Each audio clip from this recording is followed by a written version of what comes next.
time for him during that fight. You've been telling us all week in every interview, because you sparred him, and you said he makes you feel stupid. He demoralises you. He weakens your mindset. Daniel was beat maybe a minute in. He got hit with 3 or 4 jabs. He was made to miss. At the end of round 1, I believe Daniel's dad was in shouting double jab right and taking over the corner. Don Charles is the trainer. Right. That's Daniel's dad. They've got a great relationship. There's one coach. If I was with Jamie Moore for 10 weeks and my old man came here and started giving me instructions, he'd be told where to go by me and Jamie. It's ridiculous. There were 25 lads in that corner. He's a great coach, Don Charles. Daniel Dubois's father should not be given any instruction. He's not a boxing coach. Whatever relationship they've got, fantastic. He's not a boxing coach. It was a shambles from... It went all wrong for Daniel. Can I ask I know it's a point well made, and it's a point that corner was a mess. Yeah, there was 25 people stood in this corner. It was, but there was going on all the time for him during that fight. And there you have it, folks. There is Dave Allen on his take on Danny Dubois and his team and his tactics, okay? And something I want to counter about this interview and the statement that Dave Allen made was concerning Stan Dubois and how Stan Dubois came in and pretty much took over for Don Charles. And I've been saying this for the last 8 or 9 months.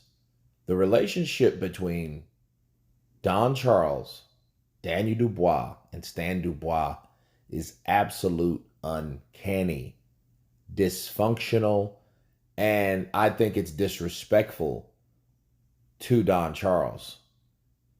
You know, when I seen Danny Dubois shove Don Charles, I seen that there was very lack of respect. I seen that Stan Dubois was really calling the shots. And Dave Allen did come up with a great point. If Don Charles was paid as head trainer to train Danny Dubois, why in Hades is Stan Dubois having all this control or doing all this cutting in and taking over? That's the question you ask yourself. Because just like Dave Allen said, I wish my father would come in and try to tell me and my trainer what to do. My trainer will tell me and my father where to go. And it makes a lot of sense. And I think Don Charles is just trying to stay around to keep a job because, you know, he's in his 60s now and he wants to be relevant. And I think at that age, you need something to strive for, especially being someone as passionate about boxing as Don Charles is. But the thing is about Stan is a guy that, you know, likes to have all this dominance. But if he's not a training coach, what the hell is he doing there? He shouldn't even be anywhere around him. And if he felt that way, let him be like Bill Haney. Let him be like Teofimo Lopez Sr. Go train your own damn son then.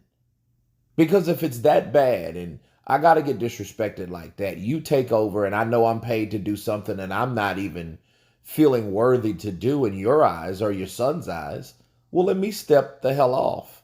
Exit stage left. Get the hell out of Dodge. You know what I mean?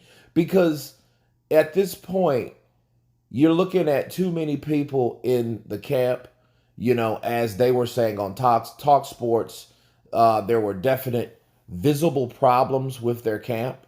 Now, this is no excuse. He got his ass whooped, but Danny Dubois obviously is a guy that needs instruction, but I think the last thing he needs is too many instructors, okay? Because I think he's a guy that gets distracted with certain things, and if he feels that his father is dominant, let his father train him.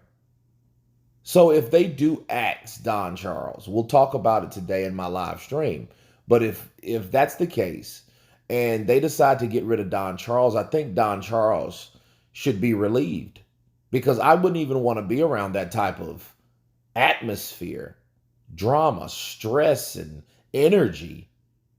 Having young whippersnappers that got 3 brain cells in their fucking head shove me around. Oh no, that won't happen with me. I wouldn't want that for anybody because a head trainer's job is to make the fighter better. Not to let some father come in and tell me what to do. Well, what the fuck am I here for? You know, so big up to Dave Allen for bringing that to the forefront because, you know, when you start looking at things in hindsight, it's always 2020. We know that. But when you start dissecting things that could have been better for Daniel, that could have only went more positive instead of the way the outcome actually went, you know. Something could have been, a lot of things could have been improved in that camp. So when you start seeing problems and hearing about stuff like this from the outside looking in, you can see where the problems had to begin, you know. So you guys tell me what you think of Dave Allen saying that there was a lot of drama in that camp and Don Charles was highly disrespected by Stan Dubois. Why is Stan Dubois there anyway? Of course, please subscribe. And you guys been Counterpunch. Peace!